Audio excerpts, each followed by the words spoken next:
அடுத்து வந்து பார்த்தீங்கன்னா ஒரு மீன் குழம்பு வைக்கிறோம், இல்லை சாம்பார் வைக்கிறோம். அந்த கத்திரிக்காய்லாம் வந்து உடையாமல் அப்படி நம்ம மேல்தால எடுக்கணும், ஆனால் அப்படியே அந்த கிரேவியோடு வரணும். அப்படின்னா இந்த இந்த கரண்டி பாருங்கள், கொஞ்சம் குழிவாகவும் இருக்கும், இந்த வாய் நல்லா அகலமாக இருக்கும்.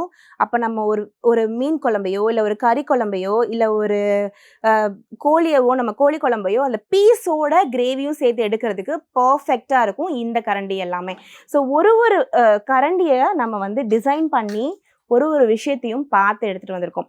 இப்போது நிறைய இடத்துல நீங்கள் பார்க்கலாம், நம்ம வந்து தோசையை வந்து இந்த மாதிரி கிண்ணம் வச்சு சுற்றுவாங்க.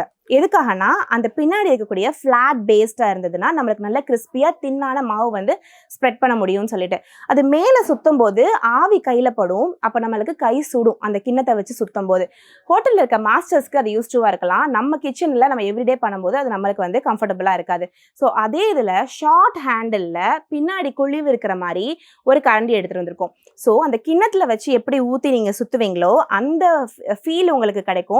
அதே மாதிரி ஸ்ப்ரெட்டும் ஆகும், கையும் சுடாது. ஏன்னா இது வந்து உங்களுக்கு கொஞ்சம் ஷார்ட் ஹேண்டிலாகவும் நம்மளுக்கு அந்த ஸ்டவ்வை விட்டு தள்ளியும் இருக்கிறனால. ஸோ உங்களுக்கு ஒரு கரண்டி வாங்கினா கூட ஒரு விஷயத்தையும் பார்த்து பார்த்து எடுத்துகிட்டு வந்திருக்கோம்.